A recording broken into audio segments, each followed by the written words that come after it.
ಸಂದರ್ಭದಲ್ಲಿ ನಾರದ ಮಹರ್ಷಿಗಳಾದ ನಾರದರು ಬಂದು ಹೇಳಿದಂತಹ ಮಾತು ಅದು ಯಾರನ್ನು ಕುರಿತು? ನನ್ನ ತಮ್ಮ ಕೃಷ್ಣನನ್ನು ಕುರಿತು. ಅವನು ಯಾವಾಗಲೂ ಇದೇ ಚೇಷ್ಟೆ ಮಾಡುತ್ತಾ ಇರ್ತಾನೆ. ಬರಲಿ ಬರಲಿ, ಅವ ವಿಚಾರಿಸಿಕೊಳ್ಳುತ್ತೇನೆ.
ನನ್ನ ತಮ್ಮನೆನ್ನಲು ನನಗೆ ನಾಚಿಕೆಯಾಗುತ್ತಿದೆ.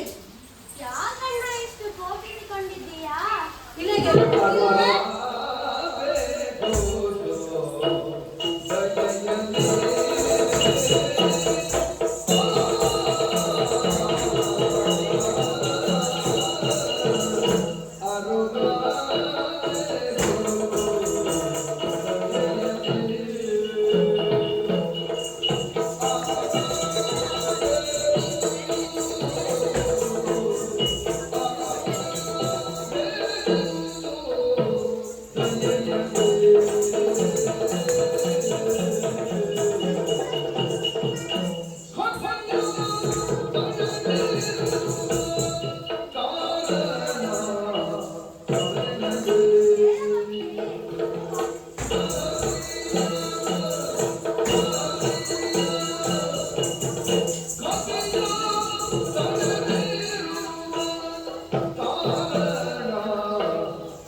ಅಣ್ಣ, ಯಾವಾಗಾದರೂ ನಾನು ಬಂದೆ ಅಂತಾದರೆ ಪ್ರೀತಿಯಿಂದ ಅಪ್ಪಿಕೊಂಡು ತಮ್ಮ ಬಂದೆಯಾ ಎಂದು ಕೇಳುತ್ತಿದ್ದವ ನೀನು. ಆದರೆ ಇಂದು ಹಾಗಿಲ್ಲವಲ್ಲ. ಯಾಕಣ್ಣ ಇಷ್ಟು ಸಿಟ್ಟು ನನ್ನ ಮೇಲೆ?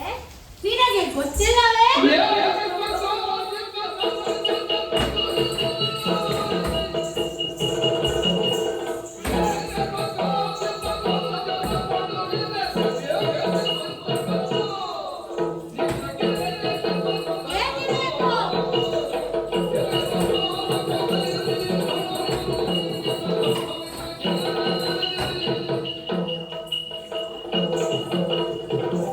ಮೊದಲೆಲ್ಲ ನೀನು ಸಣ್ಣ ಪುಟ್ಟ ತಪ್ಪುಗಳನ್ನು ಮಾಡುತ್ತಿದ್ದೆ. ಸರಿ ಮೊದಲು ಮಡಿಕೆಯಲ್ಲಿದ್ದ ಬೆಣ್ಣೆಯನ್ನು ಕದಿಯುತ್ತಿದ್ದೆ. ಅಣ್ಣ, ಬೆಣ್ಣೆ ಕೈಗೆ ಸಿಗದೇ ಇದ್ದಾಗ ಬೆನ್ನು ಕೊಟ್ಟವ ನೀನೇ ಅಲ್ಲವೇ? ಹೌದು ಹೌದು, ಹಾ. ಬೆನ್ನು ಕೊಟ್ಟವನು ನಾನೇ. ಬಂದವರ ಬೆತ್ತಲ ಪೆಟ್ಟಿಗೆ ಬೆನ್ನು ಕೊಟ್ಟವನು ನಾನೇ. ನನ್ನ ಅಣ್ಣನಾಗಿ ಅಷ್ಟಾದರೂ ಮಾಡಬೇಕಲ್ಲವೇ? ಇದೆಲ್ಲ ಬಿಡು. ಹಾ. ಮುಂದೆ ಗೋಪಿಕಾ ಸ್ತ್ರೀಯರು ಸ್ನಾನಕ್ಕೆ ಹೋದಂತಹ ಸಂದರ್ಭದಲ್ಲಿ ನೀನು ಅವರ ಸೀರೆಯನ್ನು ಕದ್ದೆ. ಈಗ ಒಂದು ಕೈ ಮೇಲೆ ಕೊಲೆಯನ್ನೇ ಮಾಡುವುದಕ್ಕೆ ಶುರು ಮಾಡಿದ್ದೀಯ ಪಾಪಿ. ನಾನಾ? ಹೌದು. ಆ ಸತ್ಯಾರ್ಥಿಗಳ ತಮ್ಮ ಪ್ರಸೇನ ಶಮಂತಕ ಮಣಿಯನ್ನು ಧರಿಸಿ ಕಾಡಿಗೆ ಹೋದಂತಹ ಸಂದರ್ಭದಲ್ಲಿ ನೀನು ಅವನನ್ನು ಕೊಂದು ಆ ಶಮಂತಕ ಮಣಿಯನ್ನು ಕದ್ದಿರು. ಏಕೆ ಬೇಕು ನಿನಗೆ ಆ ಶಮಂತಕ ಮಣಿ? ಅಣ್ಣ,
ನಿನ್ನಲ್ಲಿ ಎಷ್ಟೇ ಸತ್ಯ ಹೇಳು ಎಂದು ಹೇಳಿದರು ನೀನು ಹೇಳುವವರಲ್ಲ.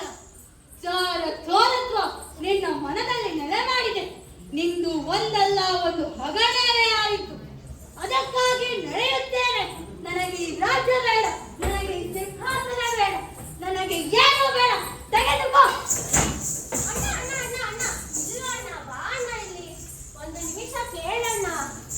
ನಾನು ಎಷ್ಟು ಸಲ ಹೇಳಿದರೂ ನೀನು ನನ್ನ ಮಾತನ್ನು ನಂಬುತ್ತಿಲ್ಲ ಅಲ್ಲವೇ? ಹೌದು, ನೀನು ನಂಬುವುದಕ್ಕಾಗಿ ನಾನು ಪ್ರಮಾಣವನ್ನು ಮಾಡಿ ಹೇಳುತ್ತೇನೆ ಕೇಳು. ನಾನು ನಿಂತಿರುವ ಭೂಮಿ ತಾಯಿಯ ಮೇಲೆ ಆಣೆ, ನಂಬುವುದಿಲ್ಲ. ಸೂರ್ಯ ಚಂದ್ರರ ಮೇಲೆ ಆಣೆ ಅಣ್ಣ. ಆಹಾ, ಆಣೆ ಮಾಡುವುದಕ್ಕೆ ಸರಿಯಾದ ವ್ಯಕ್ತಿಯನ್ನೇ ಆರಿಸಿದ್ದೀಯ. ಯಾಕೆ? ಒಬ್ಬ ಹಗಲಲ್ಲಿ ಬರುವುದಿಲ್ಲ, ಮತ್ತೊಬ್ಬ ഇരുಳಲ್ಲಿ ಬರುವುದಿಲ್ಲ. ನಿನ್ನ ಮೇಲೆ ಆಣೆ ಸತ್ಯ ಅಣ್ಣ. ಏನು? ನನ್ನನ್ನೇ ಮೇಲಕ್ಕೆ ಕಳಿಸುವ ಯೋಚನೆಯ ನಿನ್ನದು ಪಾಪಿ. ಹಾಗೆಲ್ಲ ಹೇಳಬೇಡ ಅಣ್ಣ. ನನ್ನ ಮಡದಿಯ ಆಣೆ ಸತ್ಯ, ನನ್ನ ಆಣೆ ಸತ್ಯ ಅಣ್ಣ. ಏನು? ನಿನ್ನ 16,000 ಮಡದಿಯ ಶಾಪ ನನಗೆ ಬೇಕು ಎಂದು ಹೇಳುತ್ತಿದ್ದೀಯ? ಅಣ್ಣ, ನಾನು ಪರಿಪರಿಯಾಗಿ ಹೇಳಿದರೂ ನೀನು ನನ್ನ ಮಾತನ್ನು ನಂಬುವವನಲ್ಲ. ನೀನು ನಂಬುವಂತೆ ಹೇಳುತ್ತೇನೆ ಕೇಳು.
ಅಲ್ಲದೆ ಆ ಶಮಂತಕ ಮಣಿಯನ್ನು ಸಹ ಅಪಹರಿಸಲಿಲ್ಲ.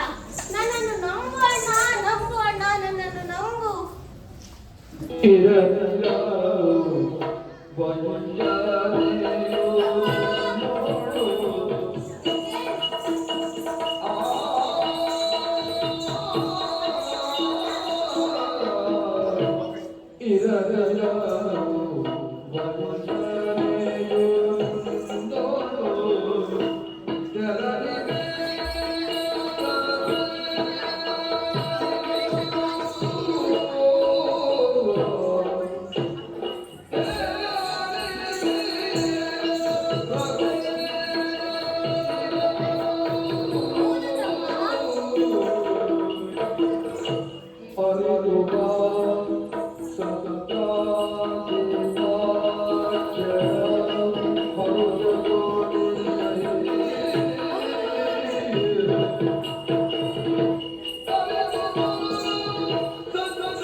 ಎಷ್ಟೇ ಆದರೂ ನೀನು ನನ್ನ ತಮ್ಮನಲ್ಲವೇ? ಹೌದಣ್ಣ.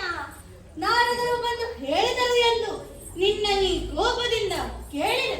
ಇದೆಲ್ಲ ನಾರದರ ಕೆಲಸವ ಹಾಗಾದ್ರೆ? ಅದೆಲ್ಲ ಬಿಡು. ಅವರು ಏನೇ ಹೇಳಿದರು ನಮ್ಮ ಒಳ್ಳೆಯದಕ್ಕಾಗಿಯೇ ಹೇಳಿರುತ್ತಾರೆ. ಹೌದೌದು. ನೀನು ಹೋಗಿ ಸತ್ರಾಜಿತನ ತಮ್ಮ ಪ್ರಸೇನ ಸತ್ತಿದ್ದಾನೆ ಎಂದರು ಇಡೀ ಲೋಕ ಅದನ್ನು ನಂಬುವುದಿಲ್ಲ. ಹೌದಣ್ಣ. ಅದಕ್ಕಾಗಿ ನಮ್ಮ ಯಾದವರಾದ ಸುಜ್ಯೋತಿ ಸುಶರ್ಮಾರನ್ನು ಕೂಡಿಕೊಂಡು ಆ ಸತ್ರಾಜಿತನ ತಮ್ಮ ಪ್ರಸೇನನ ಇರುವಿಕೆಯನ್ನು ಅರಿತುಕೊಂಡು ಹಾಗೆ ಆ ಶಮಂತಕವನ್ನಿಯನ್ನು ಹುಡುಕಿದ್ದ ತಮ್ಮ. ನೀನು ಹೇಳಿದ ಹಾಗೆ ಆಗಲಿ ಅಣ್ಣ. ಶುಭವಾಗಲಿ.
ಯಾರು ಬಂದಿರಬಹುದು?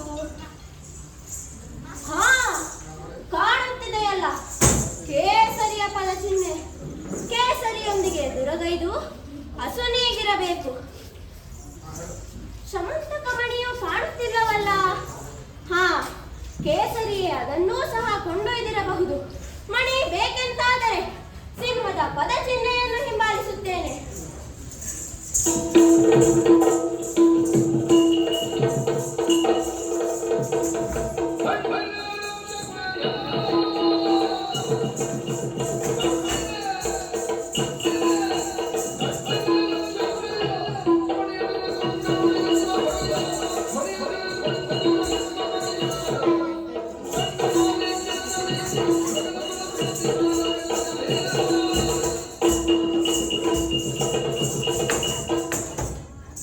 ಸಿಂಹದ ಪದಚಿಹ್ನೆಯನ್ನು ಹಿಂಬಾಲಿಸಿ ಮುಂದೆ ಬಂದು ನೋಡಿದರೆ ಅಲ್ಲಿತ್ತು ಮತ್ತೊಂದು ಕದನದ ಕಣ. ಸಿಂಹವು ಸತ್ತು ಬಿದ್ದಿತ್ತು. ಮಣಿಯೂ ಸಹ ಕಾಣುತ್ತಿರಲಿಲ್ಲ. ಪಕ್ಕದಲ್ಲೇ ಬಲ್ಲೋಕದ ಪದಚಿಹ್ನೆ ಇತ್ತು. ಅದನ್ನು ಹಿಂಬಾಲಿಸುತ್ತಾ ಇಲ್ಲಿಯವರೆಗೂ ಬಂದು ನೋಡಿದರೆ ಯಾವುದೋ ಒಂದು ವೃಕ್ಷ ಗುಹೆಯ ಎದುರು ಬಂದು ನಿಂತಿದ್ದೆ. ಬಹುಶಃ ಕರಡಿಯದ್ದೇ ಗುಹೆ ಇರಬೇಕು ಎಂದು ಒಳಗೆ ಹೋಗಿ ನೋಡಿದರೆ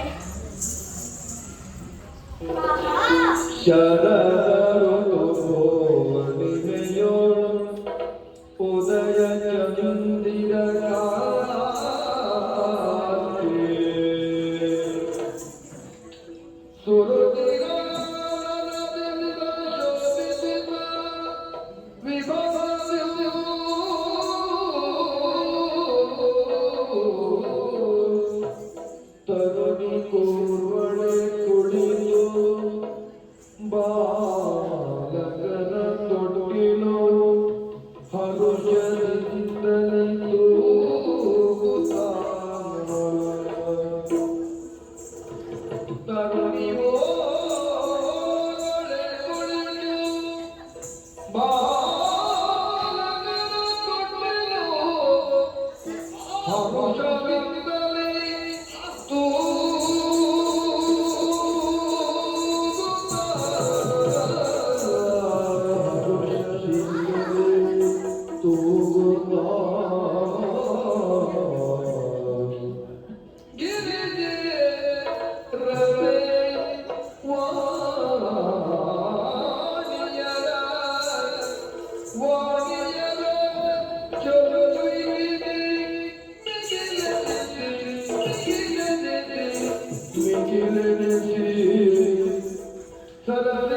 ಸ್ವತಂತ್ರರಿಗೆ ಅಥವಾ ಶಂಖ ಚಕ್ರ ಪದ್ಮ ಗದಾಧಾರಿಗೆ ಮೊಳಗಿಸಿದೆಯಲ್ಲ ಶಂಕ.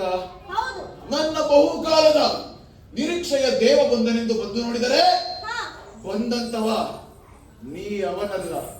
ಯಾರು ನೀನು? ನಿನ್ನ ಹೆಸರೇನು? ಊರಿನ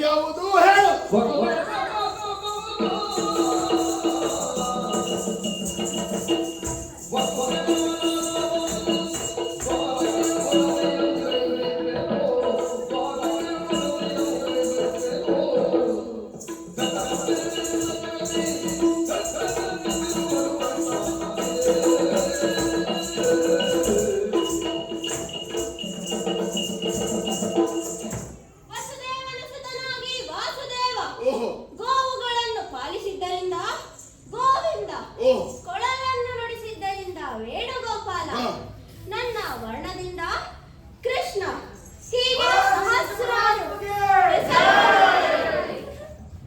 ಹೀಗೆ ಸಹಸ್ರಾರು ಹೆಸರುಗಳಿವೆ ನನಗೆ. ನಿನಗೆ ಯಾವುದು ಇಷ್ಟವೋ ಅದನ್ನೇ ನೆನಪಿಟ್ಟುಕೊಂಡು ಕರೆ. ವೇಣುಗೋಪಾಲ, ಹೌದು, ಕೃಷ್ಣ, ನಾನೇ ಅದು. ನೀ ಯಾರೇ ಆಗಿರು ಹಾ. ಮಾಡಬಹುದೇ ಹೀಗೆ?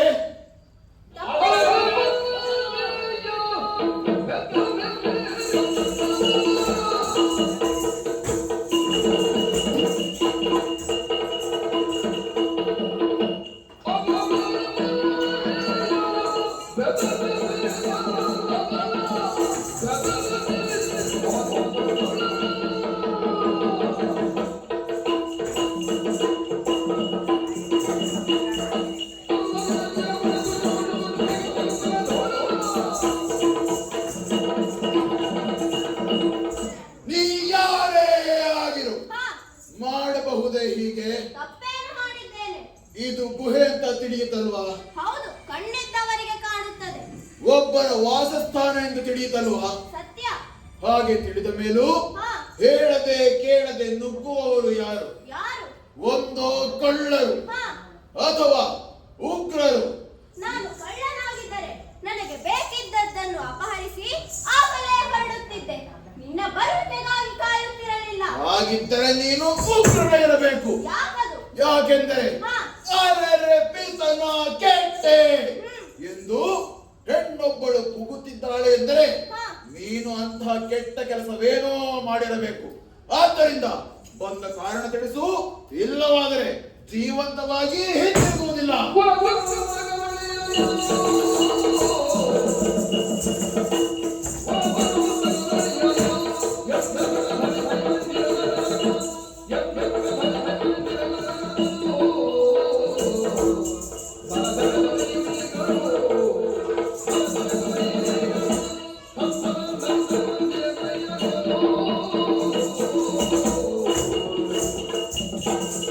ನನ್ನ ಸಖನಾದ ಪ್ರಸೇನನು ವರಸಮಂತಕ ಮಣಿಯನ್ನು ಧರಿಸಿ ಹ್ಮ್. ಕಾಡಿಗೆ ಬಂದಿದ್ದ.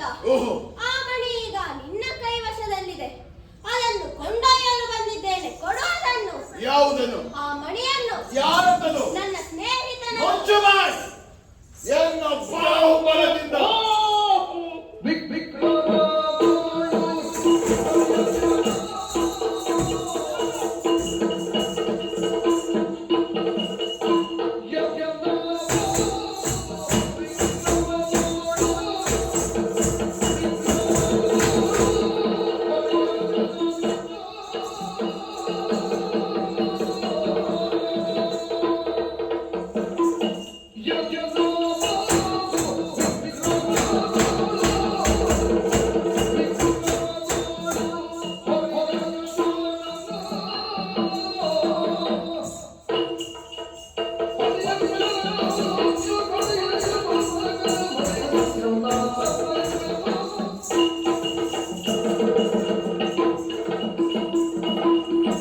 ಚಂದದಂದು ನೋಡಿದ ಕ್ಷಣ ಹಾ, ಅದು ನಿನ್ನದಾಗ್ತದ?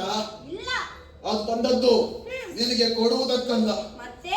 ನನ್ನ ಬಾಹುಬಲದಿಂದ. ಓಹೋ. ಆ ರಕ್ತಸಿಕ್ತವಾದ ಮಣಿಯನ್ನು ಹಾ. ಕಚ್ಚಿಕೊಂಡು ಹೋಗುತ್ತಿದ್ದ ಸಿಂಹವನ್ನು ಹ್ಮ್. ಕೊಂದು ಆ ಮಣಿಯನ್ನು ತಂದಿದ್ದೇನೆ. ನೀನಾ? ಹೌದು. ಆದ್ದರಿಂದ ಹಾ. ಆ ಮಣಿಯನ್ನು ಕೊಡುವ ಪ್ರಶ್ನೆ ಇಲ್ಲ. ಬಂದಂತವ ನೀನು ಕಾಲಿಗೆ ನಮಸ್ಕಾರ ಮಾಡು, ಹೊರಟು ಹೋಗು. ಎಲ್ಲವೋ?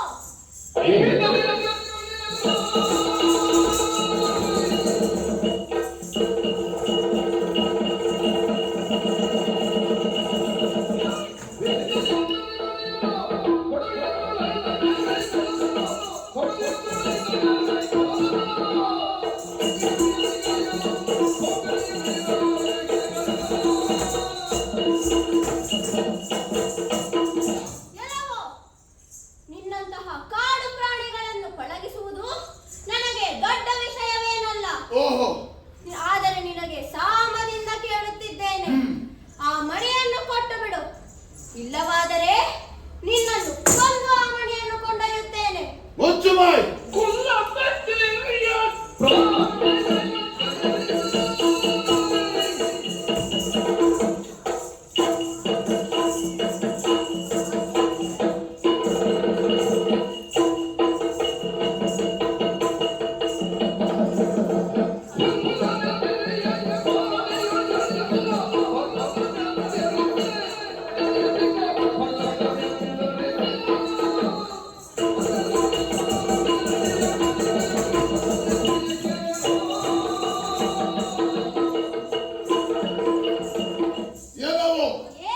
ನಾನು ಸಾಮ್ಯದಿಂದ ವಿಚಾರಿಸಿದರೆ, ಸೌಮ್ಯದಿಂದ ನೀನು ಯಾರು ಎಂದು ಕೇಳಿದರೆ ನೀ ಸ್ವರ ಏರಿಸ್ತೀಯ ಅಲ್ವಾ?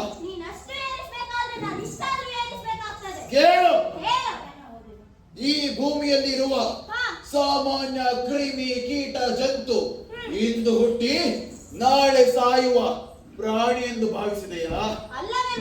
ಅಲ್ಲ, ಬ್ರಹ್ಮನ ಜೃಂಭದಿಂದ ಜನಿಸಿದವನು ನಾನು. ಆದ ಕಾರಣ ನನ್ನನ್ನು ಜಾಂಬವಂತ ಎಂದು ಕರೆಯುತ್ತಾರೆ. ಎಷ್ಟು ಹಳೆಯವ ನಾನು. ಶಿವಾಂಬಿಕೆಯರಿಗೆ ಮದುವೆಯಾದಾಗ ಆ ಮದುವೆಯಲ್ಲಿ ಪಾನಕ ಪರಿಹಾರ ಹಂಚಿದವನು ನಾನು. ಹೌದು, ಅಷ್ಟೇ ಅಲ್ಲ, ಬಲಿಚಕ್ರವರ್ತಿ ಯಾಗ ಮಾಡುವಾಗ ಅವನಿಗೆ ಸಂವಿದೆಯನ್ನ ತಂದುಕೊಟ್ಟವನು ನಾನು. ನಂತರ ಕೇಳಿರಬಹುದು, ಗಂಗಾವತರಣವಾದದ್ದು ಭಗೀರಥನಿಂದ ಎಂದು. ಹಾಗಲ್ಲ, ವಾಮನ ತ್ರಿವಿಕ್ರಮನಾದ ಮೇಲೆ ತ್ರಿವಿಕ್ರಮನ ಪಾದ ಸ್ಪರ್ಶದಿಂದ ಜನಿಸಿದ್ದು ಗಂಗೆ. ಆಗ ಆ ವಿಚಾರವನ್ನ ಇಡೀ ಪ್ರಪಂಚಕ್ಕೆ ಟಂಗೂರ ಸಾರಿದವನು ನಾನು. ಅಷ್ಟು ಹಳೆಯವ ನಾನು. ನನ್ನನ್ನು ಅಲಕ್ಷ್ಯ ಮಾಡ್ತೇನೆ ನೀನು.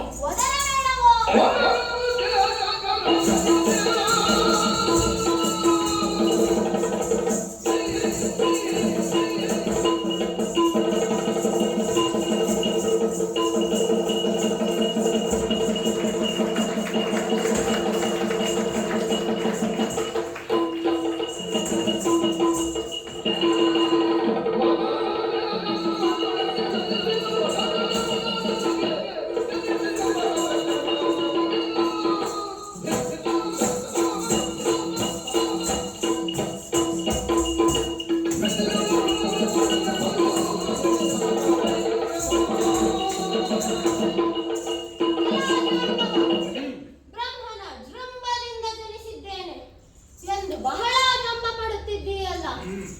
ಜಂಬ ಪಡಬೇಡ, ಏಕೆಂದರೆ ಈ ಲೋಕದಲ್ಲಿರುವ ಎಲ್ಲಾ ಜೀವಿಗಳು ಬ್ರಹ್ಮ ಸೃಷ್ಟಿಯೇ. ಹೌದು, ಇಂದು ಹುಟ್ಟಿ ನಾಳೆ ಸಾಯುವ ಜಂತುಗಳು ಸಹಸ್ರಾರು. ಸತ್ಯ. ವನದಲ್ಲಿ ಆನೆಯೊಂದು ದೊಡ್ಡ ಗಾತ್ರವನ್ನು ಹೊತ್ತು ಜನಿಸುತ್ತದೆ. ಹೌದು, ಆದರೇನು, ಶರೀರದಲ್ಲಿ ಸಣ್ಣವನಾದ ಮಾನವನು ತನ್ನ ಬುದ್ಧಿಶಕ್ತಿಯಿಂದ ಮದಗಜವನ್ನು ತನ್ನ ಅಂಕೆಯಲ್ಲಿರಿಸಿಕೊಳ್ಳುತ್ತಾನೆ. ಓಹೋ. ಹಾಗೆಯೇ ನಾವು ಹೇಗೆ ಹುಟ್ಟಿದ್ದೇವೆ ಎಂಬುದು ಶ್ರೇಷ್ಠವಾಗುವುದಿಲ್ಲ. ಸತ್ಯ. ಹುಟ್ಟಿ ಏನು ಘನ ಕಾರ್ಯಗಳನ್ನು ಮಾಡಿದ್ದೇವೆ, ಅದರಿಂದ ಬರುವುದು ಘನಸ್ತಿಕೆ. Warrior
ಭಗವಾನ್ ಸೂರ್ಯನಿಗೂ ಹಾ, ನನಗೂ ಪಂಥ ಬಿತ್ತು.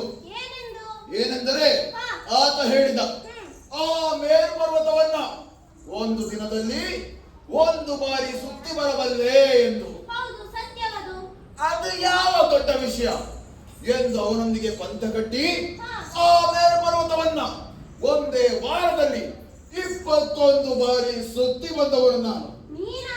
ಹೌದು. ಈಗ ನನ್ನದಾಯ್ತಲ್ಲ, ನೀನೇನು ಮಾಡಿದ್ಯಾ ಅದನ್ನ ಹೇಳು. ನೀನು ಸುತ್ತಿದ ಕಥೆ ಹೇಳಿದ.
ಎಲ್ಲರೂ ತನ್ನಿಂದಲೇ ಬದುಕಿದ್ದಾರೆ ಎಂಬ ಅಹಂಕಾರದಲ್ಲಿದ್ದ.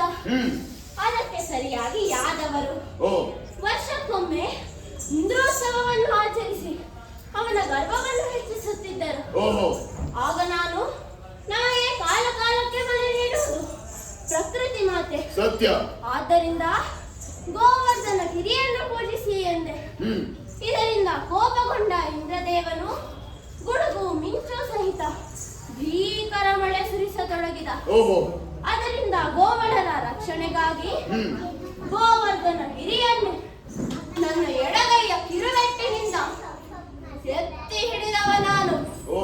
ಅದು ಸಹ ಒಂದಲ್ಲ ಎರಡಲ್ಲ, ಸತತವಾಗಿ 7 ದಿನಗಳ ಕಾಲ. ಅಂತಹದ್ದು ನೀನೆಂತ ಕೆಲಸ ಮಾಡಿದ್ದೀಯಾ? ನೀನು ಗೋಪಾಲನಲ್ವಾ? ಹೌದು. ಸಗಣಿ ಉಂಡೆಯನ್ನು ಎತ್ತಿ ಪರ್ವತವೆಂದು ಭಾವಿಸಿರಬಹುದು, ಏ ಮತ್ತೆ ನಿನ್ನ ಭಕ್ತರು ಅದನ್ನು ನಂಬಿರಬಹುದು. ನನ್ನದು ಕೇಳ. ಹೇಳು.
ರಾಮಾಯಣದ ಕತೆ ಗೊತ್ತುಂಟಾ? ಹೌದು.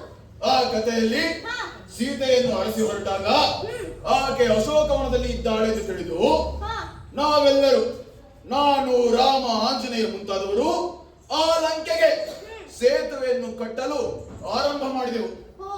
ಆಗ ಹೊತ್ತದ್ದಷ್ಟು ಕಲ್ಲು, ಮಣ್ಣು, ಗಿಡ, ಮರ ಅಷ್ಟು ಜನ ತಂದು ಹಾಕಿದರು, ಸೇತುವೆ ಮುಗಿಲಿಲ್ಲ. ಆಗ ರಾಮಚಂದ್ರ ನನ್ನ ಕಡೆ ನೋಡಿದ, ಹೀಗೆಂದ, ಅವನಿಗೆ ನನ್ನ ಮೇಲೆ ನಂಬಿಕೆ ಎಂದು ಅರ್ಥ. ಯಾಕೆಂದರೆ ನಾನು ಆ ಹಿಂದೆ ಗೈದಂತ ಸಾಹಸವನ್ನ ಆತ ಕಂಡಿದ್ದ. ತಡ ಮಾಡಲಿಲ್ಲ, ನೇರವಾಗಿ ಹೊರಟೆ ಕೈಲಾಸ ಪರ್ವತಕ್ಕೆ. ಪರ್ವತದ ಅಡಿಗೆ ಕೈ ಹಾಕಿ ಎತ್ತಲು ಪ್ರಾರಂಭ ಮಾಡಿದೆ. ಪರ್ವತ ನಡುಗಿತು. ಆಗ ಶಿವ ಪಾರ್ವತಿಯರು ಇಳಿದು ಬಂದರು. ಆಗ ಆತ ಹೇಳಿದ ಮಾತು, ಮಾರಾಯ, ನನ್ನ ಮದುವೆಯಲ್ಲಿ ಪಾನಕ ಪರಿಹಾರ ಹಂಚಿದವನು ನೀನು, ನನಗೆ ಮದುವೆ ಆಗಿದೆ, ವಾಸಕ್ಕೆ ಒಂದು ಮನೆ ಇಲ್ಲದ ಹಾಗೆ ಮಾಡಬೇಡ ಎಂದು ಬೇಡಿಕೊಂಡ. ಆಗ ಅವನಲ್ಲಿ ಪರಮ ಸಖ್ಯವನ್ನು ಮಾಡಿಕೊಂಡು ಆ ಪರ್ವತವನ್ನು ಬಿಟ್ಟು ಇನ್ನು ಎಷ್ಟೋ ದೈತ್ಯ ಪರ್ವತಗಳನ್ನ, ನಿನ್ನ ಹಾಗೆ ಒಂದಲ್ಲ, ತಲೆಯ ಮೇಲೆ ಒಂದು, ಭುಜಗಳ ಮೇಲೆ ಎರಡು, ಕಂಕುಳಲ್ಲಿ ಎರಡು, ಒಂದನ್ನು ಚಾಡಿಸಿಕೊಂಡು ತಂದು ಸೇತುವೆಯನ್ನ ಕಟ್ಟಿದವನು ನಾನು. ಹೌದು, ವಯಸ್ಸಾಯ್ತು ಅಂತ ಕಡೆಗಣಿಸ್ಬೇಡ ಆಯ್ತಾ? ಈ ವಯಸ್ಸಾದವರೇ ಹೀಗೆ. ನಮ್ಮ ಪ್ರಾಯದ ಕಾಲದಲ್ಲಿ ನಾವು ಹಾಗೆ ಮಾಡಿದ್ದೆವು, ಹೀಗೆ ಮಾಡಿದ್ದೆವು ಎಂದು ಹೇಳುವುದೇ ಆಯ್ತು. ಯುಗ, ತ್ರೇತಾಯುಗ, ಇದು ಯಾವ ಯುಗ? ಇದು ದ್ವಾಪರ ಯುಗ. ದ್ವಾಪರ ಎಂದರೆ ಎಲ್ಲರಿಗೂ ಎಲ್ಲರ ಮೇಲೂ ಸಂಶಯ ಪಡುವ ಗುಣ. ಏಕೆಂದರೆ ದ್ವಾಪರ ಎಂದರೆ ಇಬ್ಬಗೆ ಎಂದು ಅರ್ಥ. ಆದ್ದರಿಂದ ನಾನು ಏನು ಹೇಳಿದರೂ ನಿನಗೆ ನನ್ನ ಮೇಲೆ ಸಂಶಯ ಹೋಗುವುದಿಲ್ಲ. ಮಣಿಯನ್ನು ಕೊಡುವ ಪ್ರಶ್ನೆ ಇಲ್ಲ. ಇಲ್ಲಿಂದ ಹೊರಡು. ಕೊಡುವುದಿಲ್ಲ ಎಂದರೆ ಬಿಡುವುದಿಲ್ಲ. ಮಾಡಿ ಯುದ್ಧ. ಬಾ ಮುಂದೆ.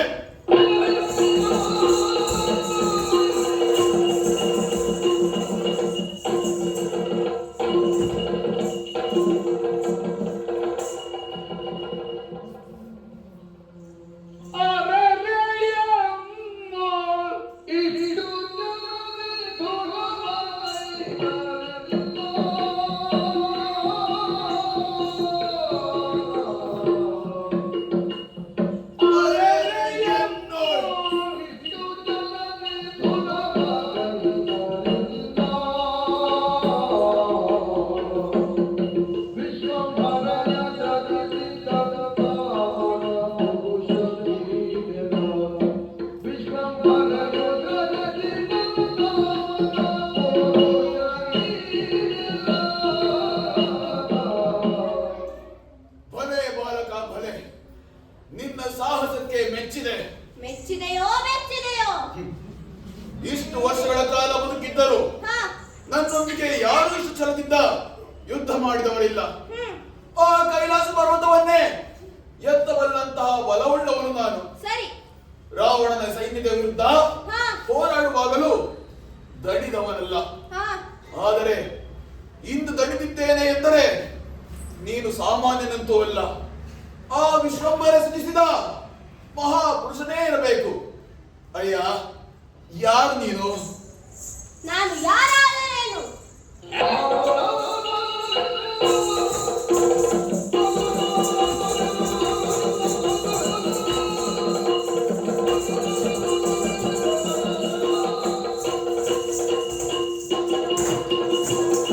ನಾನು ಯಾರಾದರೇನು? ಮಾಡಿ ಯುದ್ಧ.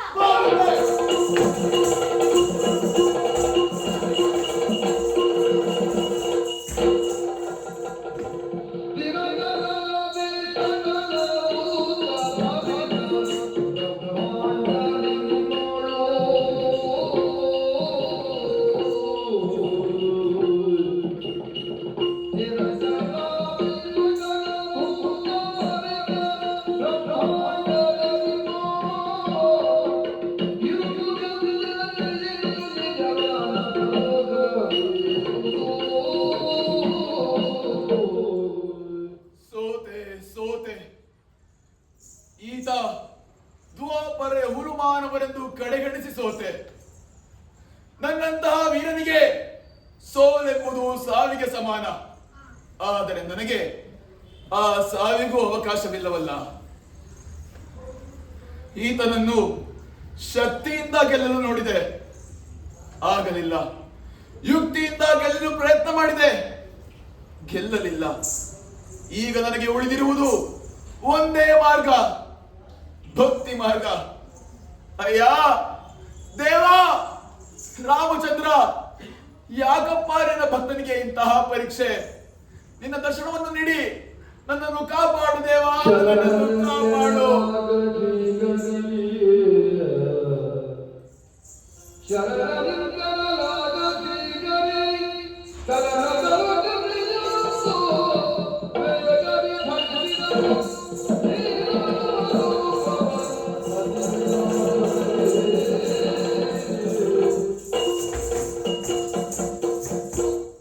ನನ್ನ ಭಕ್ತನನ್ನು ಇನ್ನೂ ನೋಯಿಸುವುದರಲ್ಲಿ ಅರ್ಥವಿಲ್ಲ.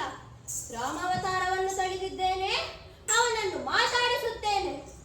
ಮಗು ಜಾಂಬವ, ಜಾಂಬವ, ಜಾಂಬವ.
ಸೋತೆ.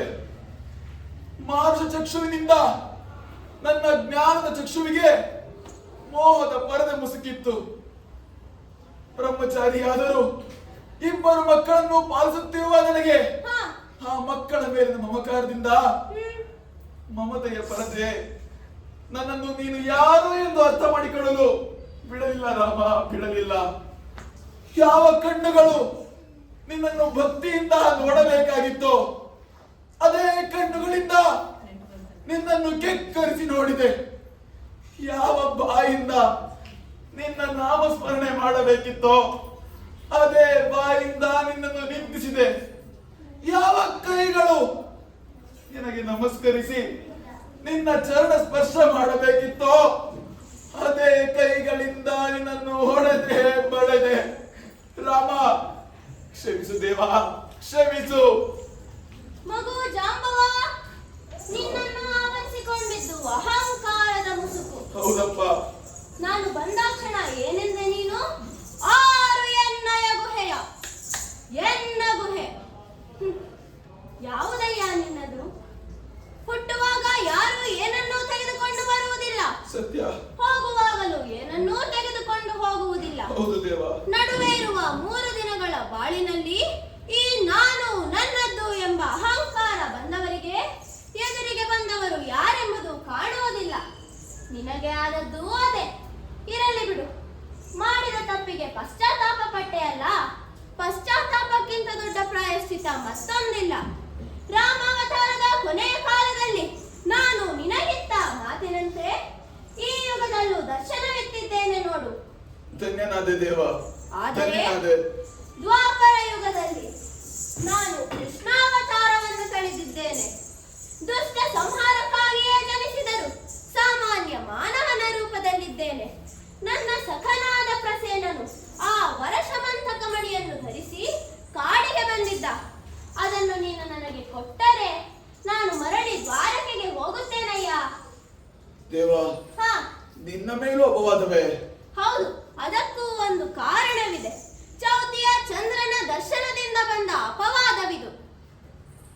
ಆಗಲಿ ದೇವ, ನಾನು ಮಾಡಿದ ಕೆಲಸದಿಂದ ನಿನ್ನ ಮೇಲೆ ಅಪವಾದವೆಂದಾದರೆ ಸಲ್ಲದು, ಸಲ್ಲದು. ಈ ಕೂಡಲೇ ಸಮಂತಕ ಮಣಿಯನ್ನ ನಿನಗೆ ಹಿಂತಿರುಗಿಸುತ್ತೇನೆ. ಮಗಳೇ ಜಾಂಬವತಿ, ಬಾಮ್ಮ. ದೇವ, ರಾಮಚಂದ್ರ, ನೀನು ಅರಸಿ ಬಂದದ್ದು ಒಂದು ಮಣಿಯನ್ನ. ಸತ್ಯ. ಆದರೆ ನಾನು ನಿನಗೆ 3 ರತ್ನಗಳನ್ನು ಕೊಡುತ್ತಿದ್ದೇನೆ. ನಾನು ಆಗಲೇ ಹೇಳಿದ ಹಾಗೆ ನಾನು ಬ್ರಹ್ಮಚಾರಿ. ಹೌದು. ಇವರು ಕಾಡಿನಲ್ಲಿ ಸಿಕ್ಕ ಮಕ್ಕಳು. ತೆಗೆದುಕೋ ಸಮಂತಕ ಮಣಿಯನ್ನ. ದೇವ, ಈಕೆ ನನ್ನ ಮಗಳು ಕನ್ಯಾಮಣಿ ಜಾಂಬವತಿ. ಇದು ನನ್ನ ಮಗ ಪ್ರವೀರ. ದೇವ, ಇನ್ನು ಮುಂದೆ ಇವರನ್ನ ನಿನಗೆ ಒಪ್ಪಿಸುತ್ತಿದ್ದೇನೆ. ಕಾಡಿನಲ್ಲಿ ಬೆಳೆದ ಮಗು, ಅರಮನೆಯ ಸಂಸ್ಕಾರ ತಿಳಿಯಲು ಸರಿ. ಪರಶುಮಣಿಯ ಸ್ಪರ್ಶದಿಂದ ಹೇಗೆ ಕಬ್ಬಿಣವು ಬಂಗಾರವಾಗುತ್ತದೋ ಹಾಗೆಯೇ ನಿನ್ನ ಒಡನಾಟದಿಂದ ಇವಳು ಎಲ್ಲವನ್ನು ಕಲಿಯುತ್ತಾಳೆ. ಸರಿ ದೇವ, ಆ ದೇವರಿಗೆ ಹೆಣ್ಣನ್ನು ಕೊಟ್ಟು ಅಳಿಯನನ್ನಾಗಿ ಮಾಡಿಕೊಳ್ಳುವ ಭಾಗ್ಯ ನನ್ನದು. ನನಗಿನ್ನೇನು ಬೇಡಪ್ಪ. ಆ ನಿರ್ಯಾಣದ ಸಮಯದಲ್ಲಿ ನನಗೂ ಆಂಜನೇಯನಿಗೂ ಭಾಷೆ ಇತ್ತಂತೆ. ಯುಗ ಯುಗದಲ್ಲೂ ದರ್ಶನ ಕೊಡುತ್ತೇನೆ ಎಂದು ಹೇಳಿದ್ದೆ. ಆ ಭಾಗ್ಯ ಇಲ್ಲಿ ದೊರಕಿತು. ನನಗಿನ್ನೇನು ಬೇಡ. ನಿನ್ನ ನಾಮಸ್ಮರಣೆ ಮಾಡುತ್ತಾ ಕೂರುತ್ತೇನೆ ದೇವ. ಹಾಗೆ ಆಗಲಿ.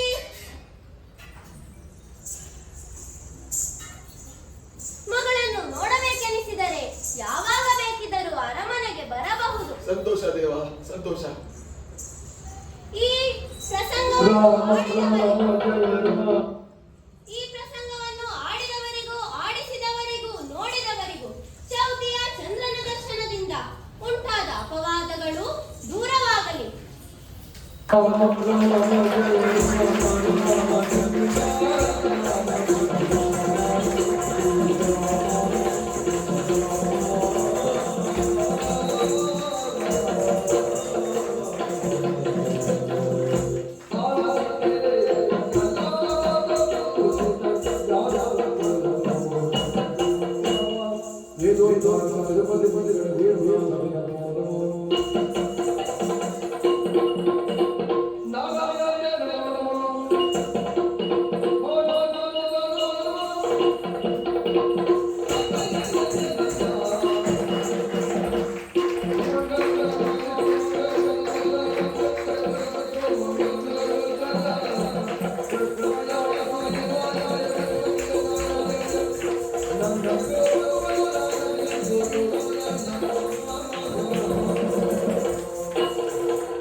ಜಾಂಬವತಿ ಕಲ್ಯಾಣ ಸಂಪನ್ನವಾಗಿದೆ. ನೀವೆಲ್ಲರೂ ನಿಮ್ಮ ಚಪ್ಪಾಳೆ ಮೂಲಕ ಗೊತ್ತಾಗುತ್ತೆ ಇಷ್ಟ ಆಯಿತು ಅಂತೇಳಿ.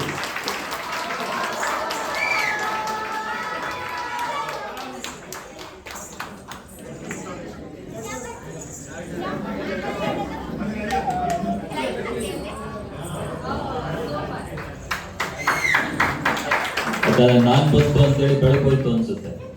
ನಾನೇ ಒಂಥರ ಬೆಳಕಿದ್ದಂಗೆ. AGS ಬಡಾವಣೆಯ ನಿವಾಸಿಗಳಿಗೆ, ಅದರ ಅಧ್ಯಕ್ಷರು, ಪದಾಧಿಕಾರಿಗಳು, ನಿಮ್ಮೆಲ್ಲರಿಗೂ ಕೂಡ ತುಂಬ ಹೃದಯದ ಧನ್ಯವಾದಗಳನ್ನು ಹೇಳ್ತೇನೆ.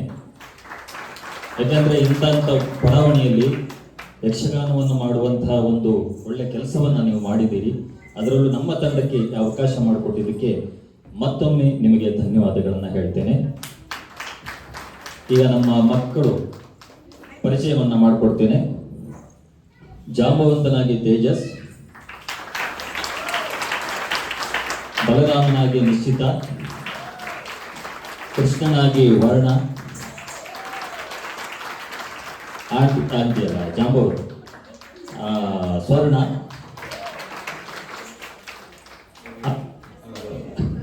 ಪ್ರಸೇನನಾಗಿ ಅನ್ವಿತ, ಸಿಂಹನಾಗಿ ನಿತ್ಯ, ಚಿನ್ನಾರಿಗಳು ಅನೀಶ್ ಹಾಗೂ ಪರ್ಣಿಕಾ,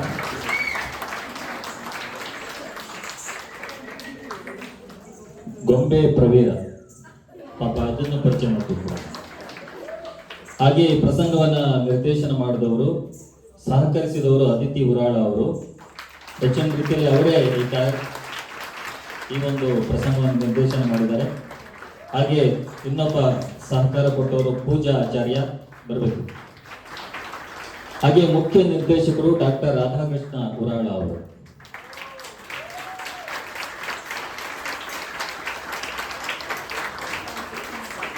ಸುಮಾರು 15 ದಿನಗಳ ಕಾಲ ಈ ಒಂದು ಪ್ರಸಂಗವನ್ನು ರಿಹರ್ಸಲ್ ಮಾಡಿದರು ಮಕ್ಕಳು. ಸತತವಾಗಿ ದಿನವೂ ಸಂಜೆ ನಮ್ಮ ಮನೆಯಲ್ಲಿ ಅವರು ಠಿಕಾಣಿ ಹೂಡಿ ಸಂಜೆ ರಾತ್ರಿ ಒಂದು 8 ಗಂಟೆವರೆಗೂ ಪ್ರಾಕ್ಟೀಸ್ ಮಾಡಿ ತೆರಳುತ್ತಾ ಇದ್ರು. ಒಂದು ಮಳೆಯ ಆರ್ಭಟದ ನಡುವೆಯೂ ಹಲವಾರು ತೊಂದರೆಗಳ ನಡುವೆಯೂ ಪ್ರಸಂಗ ಚೆನ್ನಾಗಿ ಮೂಡಿ ಬಂದಿದೆ. ಅದು ನಿಮ್ಮ ಪ್ರೋತ್ಸಾಹದಿಂದ. ಮುಂದೆಯೂ ನಿಮ್ಮ ಸಹಕಾರ ಇರಲಿ, ನಿಮ್ಮ ಈ ಒಂದು ಪ್ರೋತ್ಸಾಹ ಯಕ್ಷಗಾನಕ್ಕೆ ಸದಾ ಇರಲಿ ಅಂತ ನಾನು ಹಾರೈಸ್ತೀನಿ. ಇಂಥ ಹಲವಾರು ಕಾರ್ಯಕ್ರಮಗಳಲ್ಲಿ ಯಕ್ಷಗಾನಕ್ಕೆ ಪ್ರಾಧಾನ್ಯತೆ ಕೊಟ್ಟು ಸಹಕರಿಸಿ, ಅಲ್ಲದೆ ನಮ್ಮ ಕಲಾಕದಂಬ ಆರ್ಟ್ ಸೆಂಟರ್ನಿಂದ ಯಕ್ಷಗಾನದ ಡಿಪ್ಲೊಮಾ ಹಾಗೂ ಸರ್ಟಿಫಿಕೇಟ್ ಕೋರ್ಸ್ ಕೂಡ ನಾವು ನಡೆಸ್ತಾ ಇದ್ದೀವಿ. ಆಸಕ್ತರು ತಮ್ಮ ಮಕ್ಕಳನ್ನ ಈ ಒಂದು ಕೋರ್ಸ್ಗೆ ಸೇರಿಸಬಹುದು ಅಂತ ಹೇಳ್ತಾ, ಈ ಒಂದು ಜಾಂಬವತಿ ಕಲ್ಯಾಣ ತುಂಬಾ ಯಶಸ್ವಿಯಾಗಿದ್ದಕ್ಕೆ ಅದ್ಭುತವಾದ ಭೋಜನ ಕೂಟವನ್ನು ನಿಮ್ಮ ಮನೆಗಳಲ್ಲಿ ನಾವು ಅರೇಂಜ್ ಮಾಡಿದ್ದೀವಿ. ದಯವಿಟ್ಟು ಊಟ ಮಾಡಿ, ಚೆನ್ನಾಗಿ ಊಟ ಮಾಡಿಬಿಟ್ಟು ಚಂದ ನಿದ್ದೆ ಮಾಡಿ. ಮಳೆ ಬಂದಿದೆ. ಧನ್ಯವಾದಗಳು.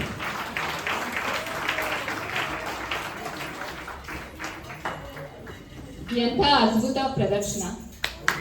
ಕೃಷ್ಣ ಜಾಂಬವಂತರ ಆರ್ಭಟ ಶುರು ಆಗಿದ್ದೆ ವರ್ಣನ ಆರ್ಭಟ ಹಾಗೇನೆ ತಣ್ಣಗಾಗೋಯ್ತು. ನಾನು ಡಾಕ್ಟರ್ ರಾಧಾಕೃಷ್ಣ ಅವ್ರ ಪರಿಚಯ ಮಾಡಿಕೊಟ್ಟಾಗ ಅವ್ರು ಇನ್ನೂ ಇಲ್ಲಿ ಬಂದಿರಲಿಲ್ಲ.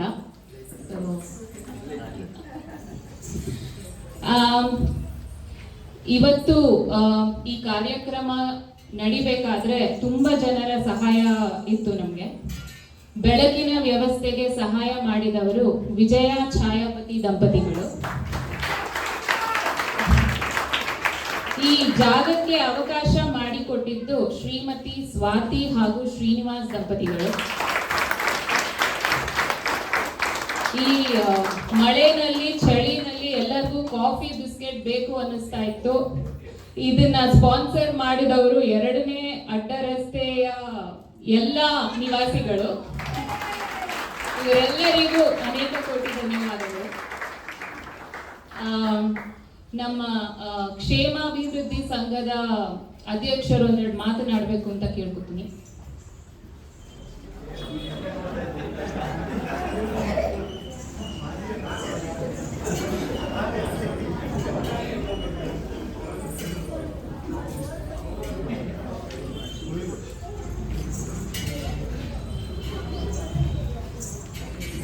ಎಂತಹ ಸೌಭಾಗ್ಯ ನಮ್ಮದು. ಆದರೆ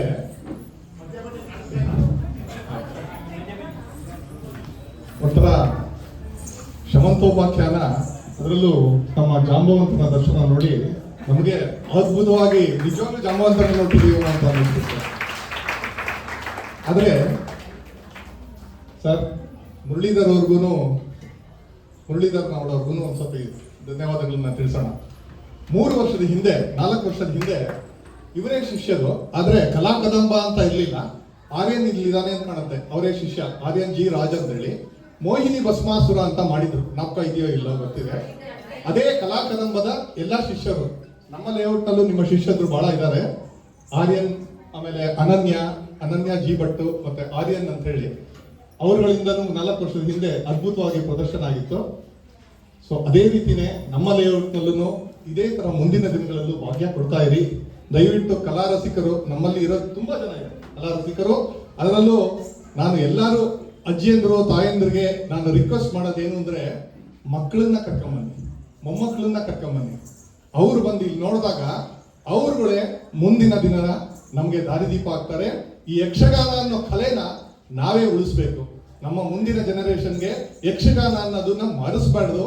ದಯವಿಟ್ಟು ಇಂಥ ಗ್ರೇಟೆಸ್ಟ್ ಆರ್ಟಿಸ್ಟ್ಗಳಿದ್ದಾರೆ, ಗುರುಗಳಿದ್ದಾರೆ, ಅವರುಗಳಿಂದ ದಯವಿಟ್ಟು ನಮ್ಮ ಲೇಔಟಿನ ಮಕ್ಕಳುಗಳು, ಮೊಮ್ಮಕ್ಕಳುಗಳು ಎಲ್ಲರೂ ಅದ್ಭುತವಾದ ಕಲಾ ಸೇವೆಯನ್ನು ಸ್ವೀಕರಿಸಿ ಅಂತ ಕೇಳ್ಕೊತೀವಿ. ಸರ್, ರಾಧಾಕೃಷ್ಣ ಉರಾಳ ಅವರಿಗೆ ಇನ್ನೊಂದು ರಿಕ್ವೆಸ್ಟ್, ನಮ್ಮಲ್ಲೂ ನೀವು KSRTC ಲೇಔಟ್ ನಲ್ಲಿ ಮಾಡ್ತಾ ಇದ್ರಿ ದೇವಸ್ಥಾನದಲ್ಲಿ, ಹಾಗೂ ನಮ್ಮಲ್ಲೂ ಜಾಗ ಕೊಡ್ತೀವಿ. ಯಾವುದೇ ರೀತಿಯಿಂದ ಮಕ್ಕಳುಗಳನ್ನ ಉಪಯೋಗಿಸ್ಕೊಂಡು ಅವ್ರಿಗೆ ಕಲಿಸ್ಬೇಕು ಅನ್ನೋದು ಹೇಳಿ ದಯವಿಟ್ಟು ನಮ್ಮಲ್ಲಿ ಅಸೋಸಿಯೇಷನ್ ಇಂದ ನಾವು ಮತ್ತೊಂದು ಹೇಳ್ತೀವಿ, ಖಂಡಿತವಾಗ್ಲೂ ಇದಕ್ಕೆ ಸಹಕಾರ ಇದೆ. ಬನ್ನಿ, ದಯವಿಟ್ಟು ಪ್ರೋತ್ಸಾಹಿಸಿ ಮಕ್ಕಳನ್ನು.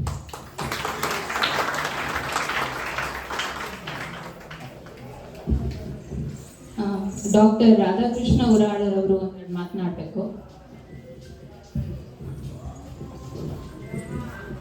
ಮೊದಲಾಗಿ ಅರಳಿಯ EGS ಲೇಔಟ್ನ ನಿವಾಸಿಗಳ ಸಂಘದವರಿಗೆ ನಮ್ಮ ಕಲಾಕದಂಬ ಸಂಸ್ಥೆ ಪರವಾಗಿ ಧನ್ಯವಾದಗಳನ್ನು ಅರ್ಪಿಸ್ತಾ ಇದ್ದೀನಿ. ಸುಮಾರು 1 ತಿಂಗಳ ಕೆಳಗೆ ಕಾರ್ಯಕ್ರಮ ನಡೆಸಿಕೊಡ್ಬೇಕು ಅಂತ ಕೇಳಿಕೊಂಡಾಗ ಬಹಳ ಅನುಮಾನದೊಳಗಿರೋದು. ಯಾಕಂದರೆ ಮಳೆಯ ಒಂದು ಮುನ್ಸೂಚನೆ ಆವಾಗಲೇ ಇತ್ತು. ಓಪನ್ ಏರ್ನಲ್ಲಿ ಮಾಡೋ ಸಮಸ್ಯೆ ಆದರೆ ಬದಲಿ ವ್ಯವಸ್ಥೆ ಏನು ಅಂತೇಳಿ ಆವಾಗಲೇ ಕೇಳಿದೆ. ದುರದೃಷ್ಟವಶಾತ್ ಹಾಗೆ ಮಳೆ ಬಂತು. ಆದರೆ ಅದೃಷ್ಟವಶಾತ್ ಇಂತಹ ಒಳ್ಳೆಯ ಪ್ರೇಕ್ಷಕರ ಮುಂದೆ ಈ ಸ್ಥಳದಲ್ಲಿ ಕಾರ್ಯಕ್ರಮ ಮಾಡುವಂತಹ ಒಂದು ಸದಾವಕಾಶ ನಮ್ಮ ಪಾಲಿಗೆ, ನಮ್ಮ ಮಕ್ಕಳಿಗೆ ಸಿಕ್ತು. ಬೆಳಗ್ಗೆನೂ ಕೂಡ ಒಂದು ಅನುಮಾನ ಇತ್ತು. ಮಕ್ಕಳಿಗೆ ಹೇಳಿದ್ದೆ, ಅರ್ಧ ಪ್ರಸಂಗ ಮಾಡೋಣ, ಮಳೆ ಬಂದರೆ ಮತ್ತೆ ಸಮಸ್ಯೆ ಆಗುತ್ತೆ, ಜಾಗ ಚಿಕ್ಕದಿದೆ, ಮೇಕಪ್ಪಿಗೆ ತೊಂದರೆ ಆಗುತ್ತೆ ಅಂತ. ಪಾಪ ಮಕ್ಕಳ ಮುಖ ಚಿಕ್ಕದಾಗಿತ್ತು. ಯಾಕೆಂದರೆ ನೀವು ಅಂದ್ಕೊಂಡಿರ್ಬೋದು ಬಹಳಷ್ಟು ಪ್ರದರ್ಶನ ಕೊಟ್ಟಿದ್ದಾರೆ ಈ ಮಕ್ಕಳು ಅಂತ. ಈ ಪ್ರಸಂಗವನ್ನು ಇಲ್ಲಿ ಇದೇ ಪ್ರಥಮ ಬಾರಿಗೆ ಇವರು ಸ್ಟೇಜ್ನಲ್ಲಿ ಮಾಡ್ತಾ ಇದ್ದಾರೆ.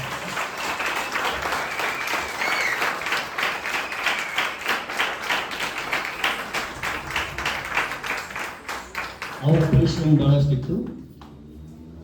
ಇಂತಹ ಕಥಾನಕಗಳು, ಯಕ್ಷಗಾನ ಕಲೆಗಳು ನಿಮಗಿಂತ ಹೆಚ್ಚಾಗಿ ನಿಮ್ಮ ಮಕ್ಕಳು, ಮರಿ ಮಕ್ಕಳು ನೋಡಬೇಕಾದ್ದು ತುಂಬ ಅವಶ್ಯಕತೆ. ಹೆಚ್ಚಿನ ಮಕ್ಕಳನ್ನು ನೋಡಿ ರಾಮಾಯಣ ಮಹಾಭಾರತದ ಒಂದು ಪಾತ್ರದ ಬಗ್ಗೆ ಕೇಳಿದ್ರೆ ಅವರಿಗೆ ಪರಿಚಯವಿರುತ್ತಿಲ್ಲ. ಅದರ ಹೊರತಾಗಿ ನೀವು ಯಾರು ಸಿನಿಮಾ ನಟ ನಟಿಯರು ಅವರ ಎಕ್ಸ್ ಲವರ್ಸ್ ಬಗ್ಗೆ ಕೇಳಿ ಅವ್ರ ಮಕ್ಕಳ ಪರಿಚಯ ಕೂಡ ಹೇಳ್ತಾರೆ. ಇದು ನಮ್ಮ ದುರದೃಷ್ಟ. ವಿರಾಟ್ ಕೊಹ್ಲಿಯ ಮೊದಲೇ ಲವರ್ ಯಾರು ಕೇಳಿದ್ರೆ ಅವ್ನು ಫಸ್ಟ್ ಮ್ಯಾಚ್ ಒಳಗೆ ಎಷ್ಟು ಸ್ಕೋರ್ ಹೊಡೆದಿದ್ದಾರೆ ಕೇಳಿದ್ರೆ ಎಕ್ಸಾಕ್ಟ್ ಹೇಳ್ತಾರೆ. ಅದು ಎಷ್ಟನೇ ಓವರ್ ಒಳಗೆ ಎಷ್ಟನೇ 6 ಹೊಡೆದವನು ಕೂಡ ಹೇಳ್ತಾರೆ. ಆದರೆ ನಮ್ಮ ಪುರಾಣದ ಪರಿಚಯವನ್ನು ನಾವು ಬಿಟ್ಬಿಡ್ತಾ ಇದ್ದೀವಿ. ಅದಕ್ಕೆ ಕಾರಣ ಮಕ್ಕಳಲ್ಲ, ನಾವೇ. ಬಹಳ ಬೇಸರ ಸಂಗತಿ. ಯಾಕಂದರೆ ಇಂತಹ ಕಾರ್ಯಕ್ರಮಗಳಿಗೆ ಒಂದು ಕರ್ಕೊಂಬನ್ನಿ, ತೋರಿಸಿ, ಕಥೆಗಳನ್ನು ಹೇಳಿ. ನಮ್ಮ ಕರಾವಳಿ ಭಾಗದಲ್ಲಿ ಇರುವಂಥ ಯಕ್ಷಗಾನದ ಮೂಲಕವೇ ನಮ್ಮ ಹಿರಿಯರು, ನಾವು ಅಥವಾ ನಮ್ಮ ನೆಕ್ಸ್ಟ್ ಜನರೇಷನ್ ಅನ್ನೋದು ರಾಮಾಯಣ ಮಹಾಭಾರತದ ಕಥೆಯನ್ನು ಪರಿಚಯ ಮಾಡಿಕೊಳ್ಳಿಕ್ಕೆ ಸಾಧ್ಯ ಆಗಿದೆ. ಕಥೆ ಯಾಕೆ ಮುಖ್ಯ ಆಗ್ತದೆ ಅಂದರೆ ಅದರಲ್ಲೊಂದು ನೀತಿ ಇರುತ್ತೆ.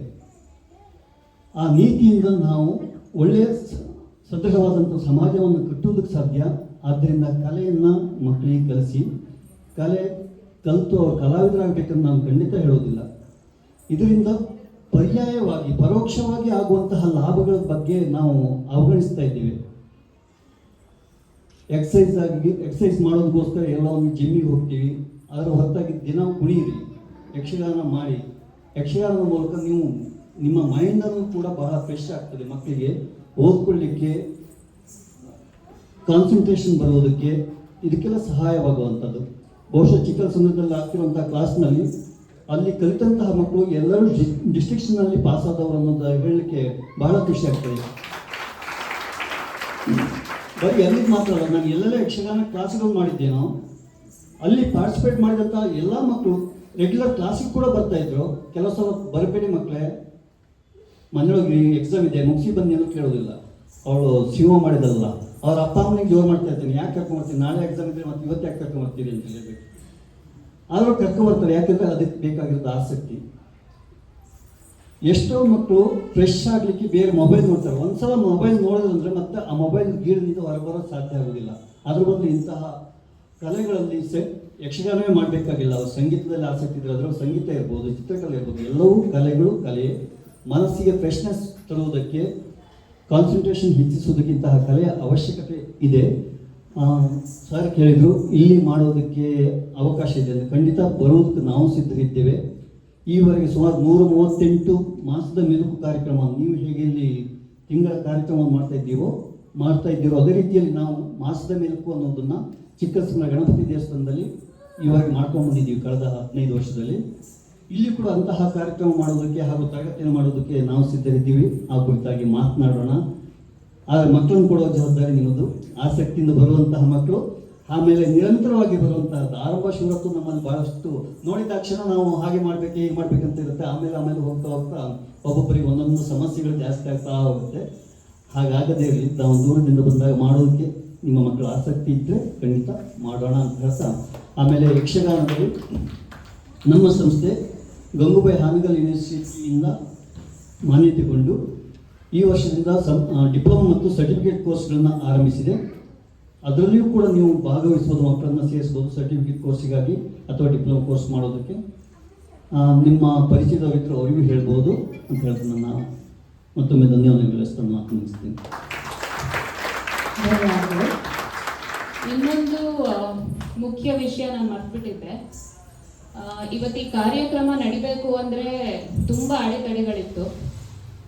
ಅದನ್ನೆಲ್ಲ ಮೀರಿ ಇದು ಆಗೇ ಆಗತ್ತೆ ಅಂತ ತುಂಬ ಶ್ರಮ ಪಟ್ಟು ಇದನ್ನ ಆಯೋಜಿಸಿದವರು ನಮ್ಮ ಕಾರ್ಯಕಾರಿಣಿ ಸಮಿತಿಯ ಪ್ರವೀಣ್ ರವರು.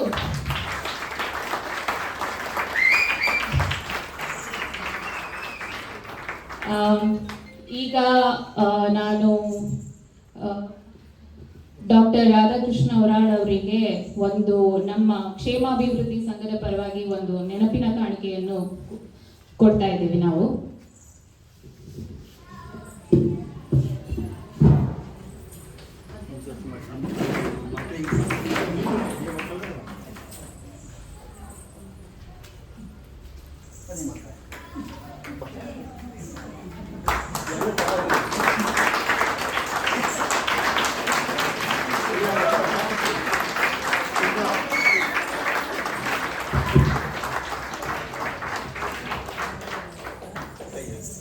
ಶಾಲ್ ಕೊಟ್ಟಿದ್ದು ಒಳ್ಳೇದು, ಮಳೆ ಬಂದು ಚಳಿಯಲ್ಲ.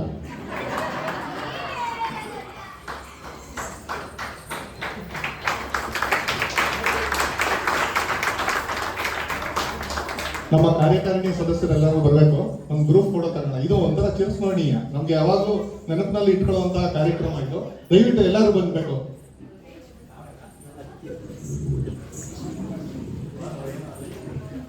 ಇದ್ರ ಹಿಂದೆ ನಮ್ಮ ಕಾರ್ಯಕಾರಿಣಿ ಸದಸ್ಯರಲ್ಲದೆ ಅವರ ಪತ್ನಿಯರ ಸಮೇತ ಇದಕ್ಕೆ ಬಹಳ ಎಫರ್ಟ್ ಹಾಕಿದ್ದಾರೆ. ಅದರಲ್ಲೂ ಪ್ರವೀಣನ ಹೆಂಡತಿ ಪತ್ನಿ ಜ್ಯೋತಿ ಎಂದು ಆ ಕಡೆ ಈ ಕಡೆ ಓಡಾಡ್ತಾ ಪಾಪ ಅವರಿಗೆ ಒಂದು ಸ್ವಲ್ಪ ಟೆನ್ಷನ್ ಆಗಿತ್ತು ಹೇಗೆ ಕಾರ್ಯಕ್ರಮ ಆಗೋದು ಅಂತ. ಖಂಡಿತವಾಗ್ಲೂ ಕಾಫಿ ಟೀ ಅಂತ ಎಲ್ಲ ಸತ್ಕಾರಗಳನ್ನ ಮಾಡಿ ನಮ್ಗೊಂದು ಸ್ವಲ್ಪ ಖುಷಿ ಆಯ್ತು. ಕಾಫಿ ಬಂದಿತ್ತು ನೋಡಿ, ಅದರಿಂದ ಸೆಕೆಂಡ್ ಕ್ಲಾಸ್ನವರೆಗೂ ಧನ್ಯವಾದಗಳು ಖಂಡಿತವಾಗ್ಲೂ ನಾನು ಹೇಳಬೇಕು. Very nice.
ಇಂದಿನ ಕಾರ್ಯಕ್ರಮದ ಪೂರ್ತಿ ಸ್ಪಾನ್ಸರ್ಶಿಪ್ ತಗೊಂಡಿರೋರು ಶ್ರೀ ಪ್ರಶಾಂತ್ ಗುರುರಾಜ್ ಅವರು, ಬೃಂದಾ ಹಾಗೂ ಪ್ರಶಾಂತ್ ದಂಪತಿಗಳು.